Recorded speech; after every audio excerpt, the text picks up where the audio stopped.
Partout, il y a des gens à connaître. Ils sont des bâtisseurs qui ont défié les obstacles, gravi les échelons, surmonté leurs craintes. Ils ont de l'intuition, du courage, un sens de l'équilibre, une équipe bien rodée. Et chacun d'eux a son histoire de succès. Bon vendredi matin à tous, directement de cet endroit magique qu'on appelle le Cerbère, Resto Pub à Saint-Jérôme, bien connu par mon ami Georges-Étienne Gagnon. Comment ça va, Georges-Étienne? Ça va très bien, vous. Merci de nous recevoir. Merci de nous recevoir. Depuis quelques semaines, ici, c'est un grand bonheur. Salutations également à Mylène, qui est là, des Draperies de l'Est. Allô, Mylène? Allô, ça va bien? Bien, ça va bien. La route a été belle jusqu'à Saint-Jérôme. Oui, quand même, ça a bien été. De Montréal, rue Hochelaga, jusqu'à Saint-Jérôme. Et pour notre ami Jean-François Joubert de CEP Forensique. Bonjour, Jean-François. Merci d'accepter l'invitation également. Grand plaisir. C'est un grand bonheur. Et c'est vrai qu'on est bien chez Georges-Étienne. Et Georges-Étienne, un peu comme notre invité il n'y a pas si longtemps, Marc Gingras, du garage du même nom, Gingras Ressort, ben c'est un homme qui avait un métier dans le domaine de la santé. Oui, et qui a mis ça un peu de côté. Pharmacien, d'abord. Pharmacien de profession métier. depuis 98. OK. Et puis, j'ai vendu ma dernière pharmacie il y a de cela quelques semaines à peine. Ah, oui. Donc, je me concentre principalement au niveau de la restauration présentement. C'est assez extraordinaire. Comment est venu cet éveil-là? On va inviter nos amis parce que c'est exceptionnel. On fait ça à table parce qu'il est chez lui, hein, Georges-Étienne. On ne fera pas de reportage à part. C'est ici que ça se passe. Comment est venue l'idée? Est-ce que le côté entrepreneur, vous l'aviez déjà en vous ou c'est venu un peu... c'est venu sur le tard? Mais je pense que c'est surtout ça, le volet entrepreneur qui m'allume. En fait, OK. tu sais, je n'ai pas qu'un restaurant, des pharmacies, j'ai des centres d'achat, cliniques médicales, des... oui. Oh, oui, j'ai beaucoup de trucs, donc je m'amuse. J'ai même eu une auberge déjà. Je me suis levé le matin oui. à faire des toasts, oui, effectivement. OK.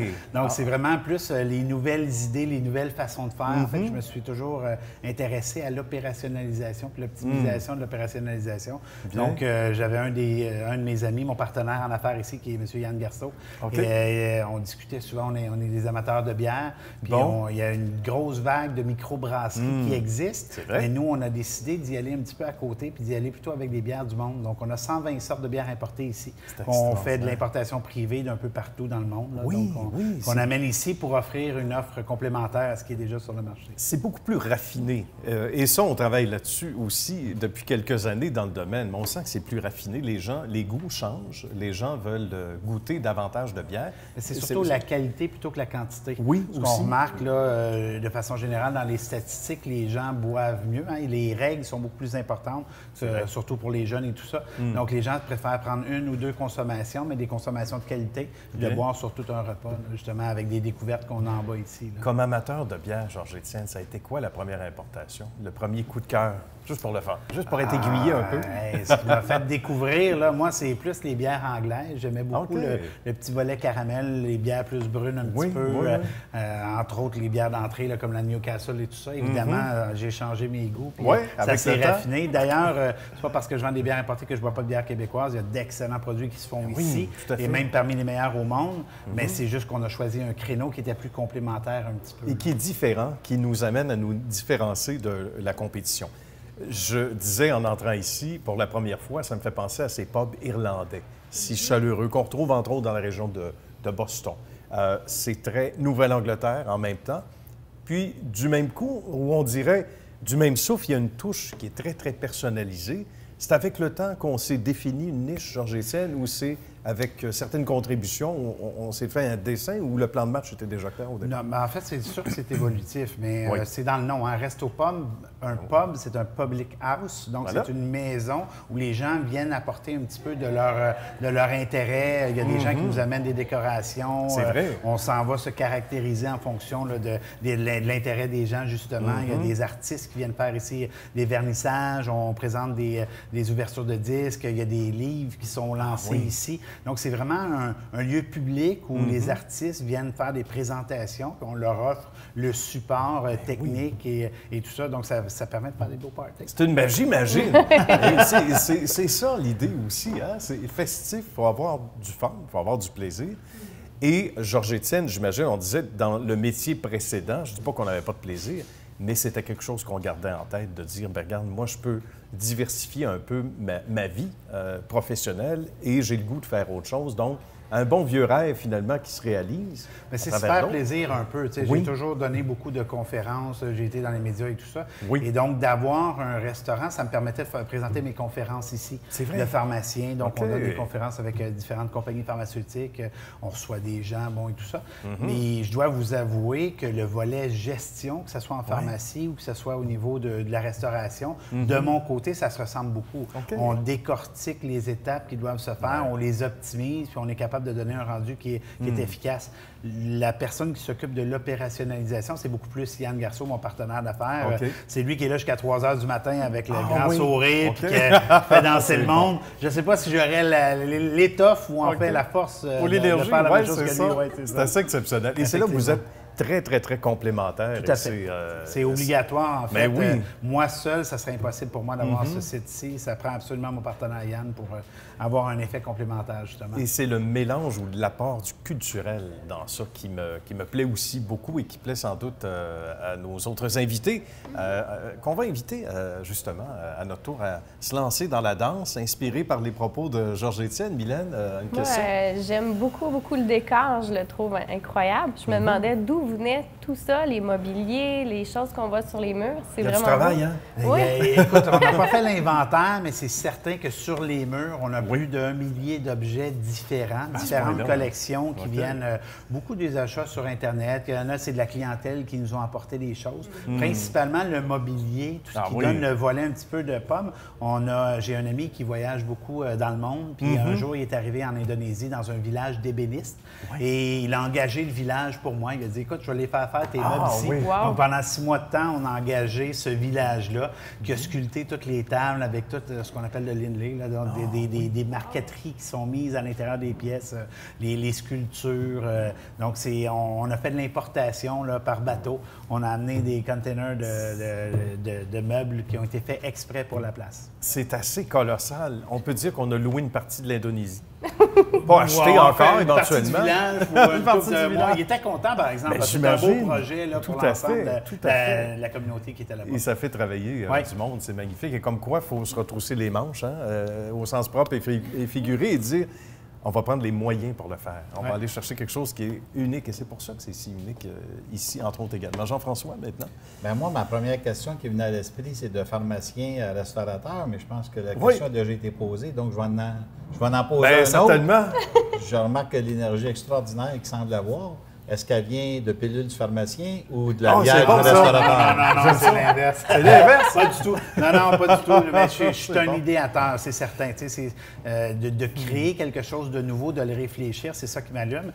Si vous me mettez à la tête d'une entreprise qui est là depuis 10 ans et qui doit, au contraire, fonctionner selon des règles établies et des préceptes, je vais mourir, c'est sûr et certain. Je n'aurai pas le même plaisir qui se dégage lorsque je parle de nouveautés d'entreprise et tout ça. Le restaurant ici, on a fait le premier étage en premier, on vient de développer le deuxième étage. Ben oui, ça s'est fait par On pense étapes, oui. peut-être à une franchise parce que ça OK. va vraiment très bien puis ça oui. répond à tout un volet culturel qui n'est peut-être pas répondu autrement. C'est pas du thon en canne là, qu'on fait chez nous. C'est pas C'est une vraiment formule toute toujours faite. à la pièce puis c'est créé. Ben oui. Donc, ça fait une ébullition et les gens aimeraient ça avoir probablement des sites ailleurs là, pour reproduire l'exemple. Donc, Et ça contribue au nouveau Saint-Jérôme, on va le dire comme ça. oui, effectivement, il y a des efforts qui sont mis par l'administration actuelle pour développer, entre autres, on est dans le volet art culturel, avec la nouvelle salle Gilles Vignon, Et voilà. avec la bibliothèque qui s'en vient. Donc, c'est très complémentaire, là, puis on participe beaucoup à cette énergie-là qui est mise en place. Quand ça a été le temps de choisir le nom, on va expliquer aux gens c'est venu comment. Moi, comme gardien de but au hockey, je dis le Cerbère, on est fait pour s'entendre. Mais c'est plus que ça. Bien, qu'est-ce qu'un cerbère? C'est un chien à 3 têtes, puis en fait, c'est le gardien des enfers. C'est la limite entre le monde correct puis le monde incorrect. En fait, on dit qu'on est le paradis des interdits. On est à la limite entre le paradis et l'enfer. Bon. En fait, c'est un petit jeu de mots. C'est que l'ensemble de tous les pubs en Europe réfèrent souvent à la mythologie. Donc, Oui, on a cherché un animal mythologique, tout simplement. Et en choisissant le cerbère puis le paradis des interdits, il y avait un petit clin d'œil qui était intéressant. beau. C'est comme notre bar à dessert Psyché. C'est une déesse Psyché qui est venue endormir le cerbère avec un gâteau. Donc, on a pensé se faire un bar à dessert avec des petits cupcakes puis des gâteaux. Donc, il y a des liens comme ça un peu partout. C'est là. assez extraordinaire et ça ajoute à l'aventure. évidemment. On se tourne du côté de Mylène, qui vit également de belles aventures au quotidien dans un autre domaine, mais un domaine qui gagne en expansion également et qui gagne en technologie. Vous allez comprendre pourquoi. On est si bien reçus par Michel et Mylène aux Draperies de l'Est. Comment ça va, les amis? Ça va bien. Ça va bien, merci bien. de nous recevoir. On arrive comme ça en tassant le rideau et la draperie. C'est une belle institution et Michel a tellement aimé l'institution qu'il l'a achetée. On remonte à quelle année? D'abord, la création de l'entreprise, bien avant ça. Bien Michel? avant ça. Ça a commencé en 1952 avec la famille Duquette. Ah, OK. Moi, bien. j'étais employé temps partiel. Je faisais de l'installation pour ces gens-là. 2 soirs par semaine. Le mardi, le jeudi, occasionnellement le samedi. D'accord. Et j'ai pris tout de suite le goût de la décoration. Fait que Oui. la famille a vieilli, la famille Duquette. Et puis, en fin de compte, c'est moi qui ai pris possession du magasin. En ce temps-là, le magasin, ça allait de moins en moins parce qu'on vendait moins de draperies. Eux autres, c'était spécialisé dans la draperie. D'accord. Tout ça, bien, j'ai commencé à vendre des stars puis tout ça. C'était à Fait que l'époque j'ai des embarqué stars dans le verticaux. domaine. Oui. J'ai acheté l'entreprise en 1900, ça fait 35 ans. 1982. 1982. Puis là, on... Excellente réponse. Oui, c'est ça. Directement. À 1982. Oui, puis là, on voyait ces années-là, justement, les stars verticaux arriver. Oui. Donc, il y avait un vent de changement. Il fallait Exact. mettre l'entreprise à sa main. Et ça a tellement bien été. Michel a tellement bien fait ça qu'aujourd'hui, c'est sa fille qui prend C'est Mylène. la relève. Prends la relève. Parlons-en de cette relève-là, parce que des entreprises familiales, on en a beaucoup à l'émission. Puis il y a des filles ou des fils qui ne suivent pas nécessairement les traces. Il y en a d'autres qui vont à l'extérieur, qui reviennent.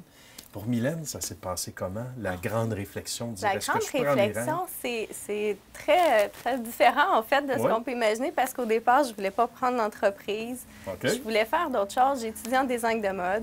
J'ai Ah. travaillé en design de mode. C'était OK. génial, très créatif. Ouais. Les gens avec qui je travaillais, c'était vraiment le fun aussi, mais je manquais ce contact humain Mhm. que je travaillais à temps partiel. Durant mes études, j'ai travaillé ici depuis toujours. En fait, j'ai toujours Ah travaillé oui. ici en temps partiel. Je manquais ce contact humain-là. OK. Parce que travailler avec un ordinateur, c'est créatif, mais le feedback avec le client puis tout ça. Fait que je suis revenue à mes sources. J'ai fait la liste des choses que je voulais faire dans ma vie. Puis j'ai dit, OK, ouais, je peux trouver ça ici. Je vais le faire à ma façon, par exemple. Ben voilà. Puis en changeant les choses, en mettant ça à ma façon, à ma main, ben c'est comme ça que je suis revenue. Puis que j'ai dit, oui, c'est vraiment ça que je veux faire. Il y a un dénominateur commun avec le côté designer, justement, que tu as embrassé en termes de passion. C'est justement parce que c'est artistique. Exactement. Beaucoup Ce de sont les création. couleurs, les textures, la mode qui revient. Si on avait dit à Michel, il y a 35 ans, ben, ça va redevenir la mode, les rideaux. Puis là, on ne voit que ça maintenant, les stars verticaux un peu moins. Oui. Mais en termes d'énergie, Mylène, c'est important parce que on peut faire quoi? Baisser les stars à distance? Exactement. On peut même mettre un senseur pour dire qu'il va faire telle température. Là, ce serait temps de descendre les toiles. On voit ça beaucoup dans le commercial, les C'est édifices vrai. à bureau. C'est vrai. On met ça maintenant dans les maisons. Comme Merveilleux. ça, les toiles peuvent descendre. Quand c'est le temps qui arrive, quand le soleil fait trop chaud, les toiles descendent. C'est la nuit, les toiles opaques descendent. C'est bon aussi quand on n'est pas là, par exemple, les chalets. Oui, tout ça à fait. bouge quand même, Ça ça démontre met de la vie une dans la maison. présence, hein. Ça fait partie des choses qu'on met à notre main, justement, un Oui. peu comme le papa il y a quelques années avec, justement, l'arrivée donc, des stars verticaux, etc. Que là, maintenant, depuis quelques années déjà, là, Oui. tu mets ça à ton goût. Hein. Oui. Tu fais une mise à jour avec ce qui existe maintenant et ce qui s'en vient aussi. Il faut avoir de la projection, là. Puis, au départ, on faisait beaucoup de résidentiel. Maintenant, on fait beaucoup de commercial aussi, OK. avec des entrepreneurs généraux. On est les entrepreneurs spécialisés. On a des beaux contrats au centre-ville. On s'occupe de fournir les toiles de base building de la place du Marie, par exemple. D'accord, ce qui n'est pas un petit On s'entend contrat. que la place du Marie, c'est grand. Fait que c'est nous qui fournissons toutes les toiles dans les bureaux aussi. Le milieu de la gauchetière aussi. Le mille, on a le contrat de changer toutes les stars. On a le 3/4 de fait. Là, tu sais. Oui. Bravo! Tout ce qui est star, là, des 52 états, là, on a 44 à faire. là. OK. Alors, on a le contrat de changer ça. Fait que le lundi soir, on est au mille de la gauchetière. On change Eh, toutes mon les Dieu. toiles C'est de presque- tous les bureaux. Oui. C'est presque 1000 toiles pour le 1000 de la gauchetière. Ah, C'est c'est facile, pas là. loin que ça. Plus que Ouais. ça. plus que ça. Qui reste à faire pendant une demi-heure. Blague à part. Mais c'est dire à quel point la réputation, elle est solide Oui. depuis toutes ces années-là. C'est des C'est contrats précieux. qu'on a eus Oui. via notre réputation, en fait. Oui, hein. Parce qu'on donne du service, parce qu'on est présent aux clients. Ils ont besoin de téléphoner. Bien, on est une boutique, en fait. On a pignon sur rue, il y a une personne pour leur répondre. Et on a notre coordonnatrice, nos chargés de projet, designers sur la route, notre équipe d'installateurs. Quand il y a des draperies, tout ça, c'est nos couturières aussi. La proximité, justement. Oui. Puis je vais entendre aussi Michel là-dessus Ouais. également. Ce qu'on retrouvait peut-être davantage avant, qu'on a perdu peut-être ces dernières années, bon, avec Internet, etc., il y a un retour vers ça. Vous le ressentez d'abord, Michel, la proximité des gens quand on a c'est besoin. drôle ce que tu dis. Ouais. Je ne l'ai jamais perdu, ça, OK. ce contact avec le client. Tu sais, ça a tout le temps été important. De vendre quelque chose ou d'arriver chez un client proposer, je vais proposer ce qui est le plus beau et non ce qui est le plus cher. Tu sais. Ah oui. Je vais tout le temps, puis tu sais, on le suit, le client, il déménage, puis il sait quand il va appeler les sites. Ça, c'est Milan maintenant qui a plus les appels, mais on a tout le temps gardé cette proximité-là de contact. Et puis c'est tellement important, puis c'est tellement de valeur. Puis Milan, elle a accès tout le temps.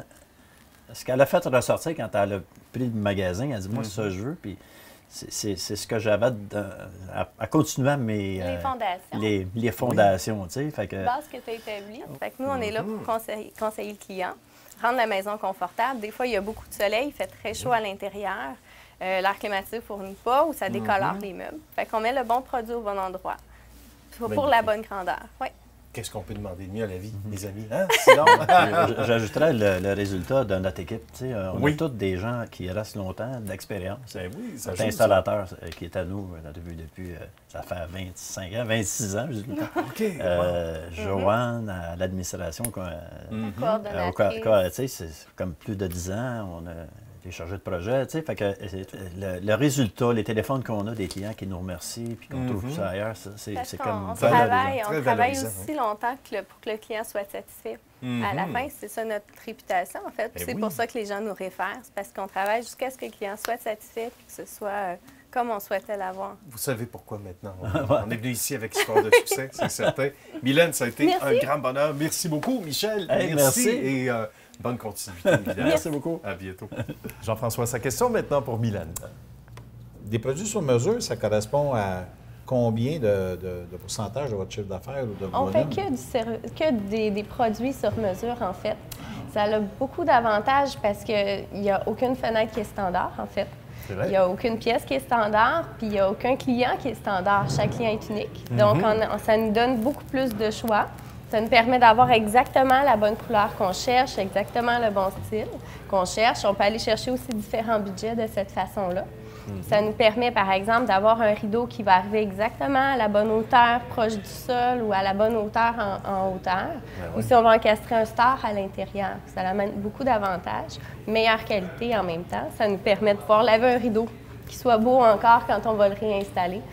Durable en même temps. Ça nous fait travailler les produits, les fournisseurs locaux en même temps. Toutes ces bonnes raisons-là. Ah, c'est pour ça que Mylène est avec nous à la table également. Georges-Étienne est aussi inspiré par une question. Ben oui, parce que je vois que vous faites du commercial. Oui. Ça représente une grande Une partie de bonne votre chiffre partie, c'est à peu près moitié-moitié, dépendamment des périodes de l'année. Il y en a un qui varie plus que l'autre, donc du résidentiel, du commercial.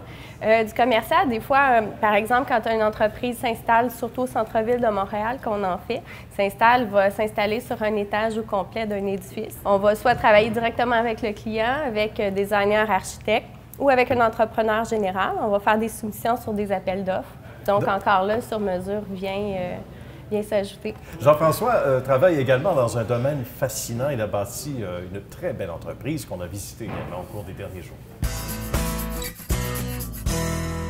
Ben, bonjour à vous tous. Merci d'accepter l'invitation et de nous accueillir chez vous, chez CEP Forasé. Vous allez bien? Oui, merci. On va expliquer d'abord le métier et la naissance, en fait, de l'entreprise également, Jean-François, où on recule il y a quelques années quand même. Si on recule dans l'Antiquité, l'entreprise a été fondée en 1972.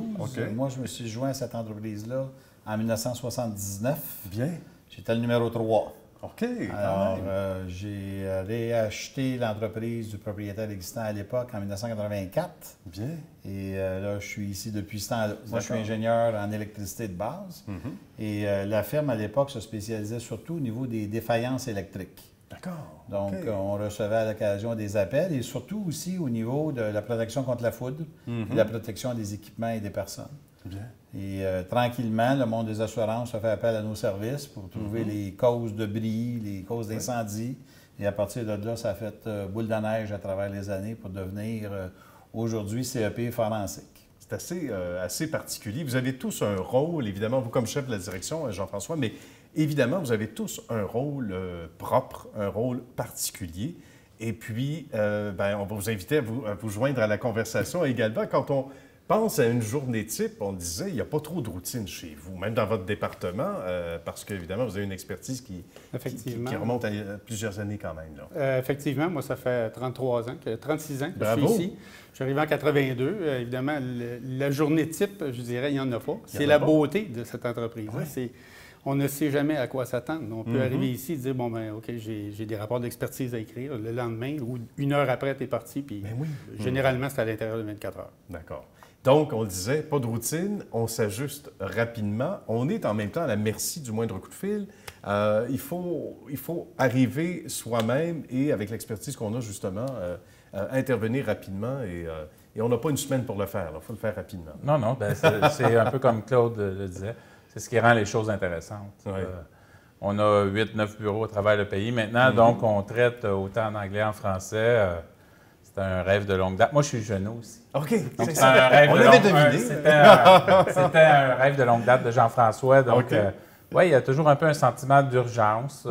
Bien servir nos clients, évidemment. Bien. Parlons-en justement de la nouvelle génération dont vous faites partie, Benoît, également.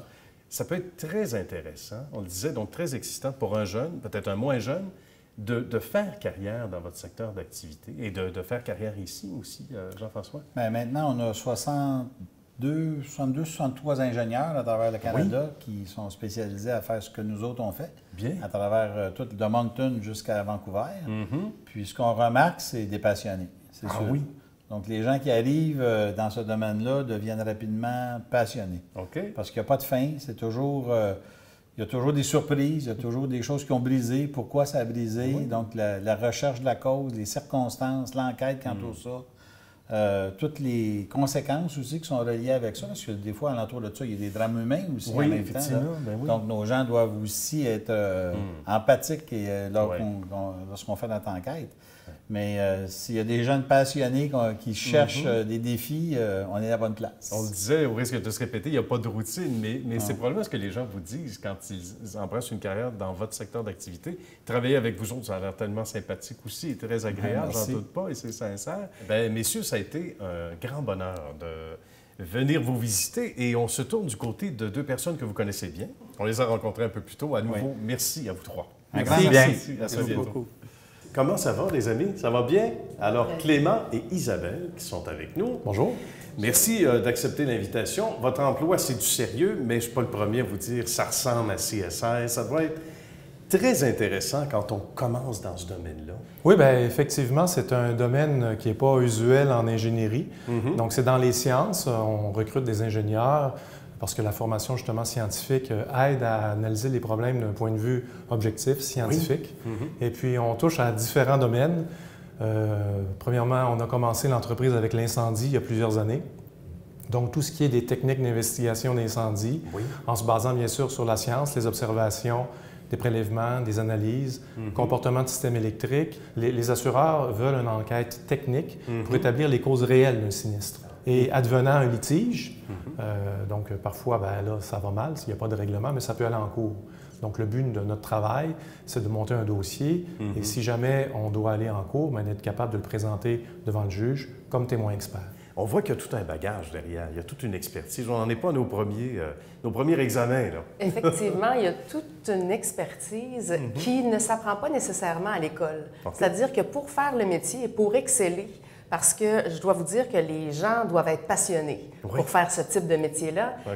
Il n'y a aucun dossier, même si il semble avoir des similitudes avec d'autres cas déjà vécus, le dossier va avoir des points vraiment très singuliers qui vont mériter d'être investigués. Donc, peu importe la discipline sur laquelle vous devez travailler, vous devez considérer la science, l'avancement de la science et le milieu.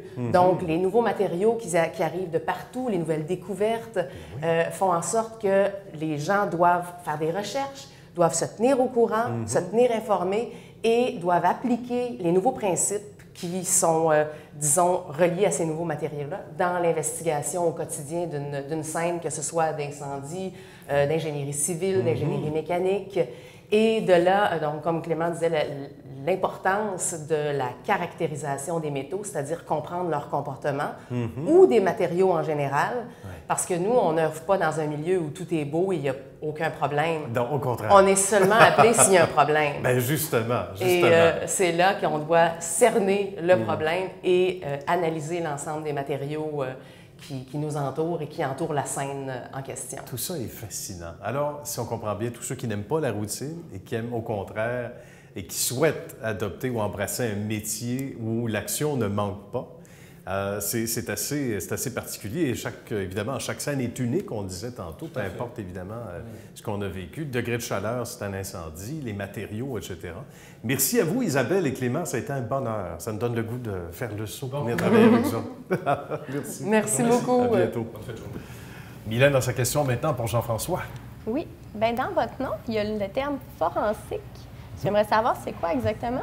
C'est intéressant, c'est une évolution. Forensique, c'est une traduction de plus en plus adaptée au côté français, au mot forensic, qui est relié avec l'application des sciences dans la résolution des litiges ou des cas de réclamation ou des cas litigieux ou des cas où il y a un petit peu de chicane. Donc, nous, on s'est dit, on est focusé là-dedans, c'est ça qu'on fait.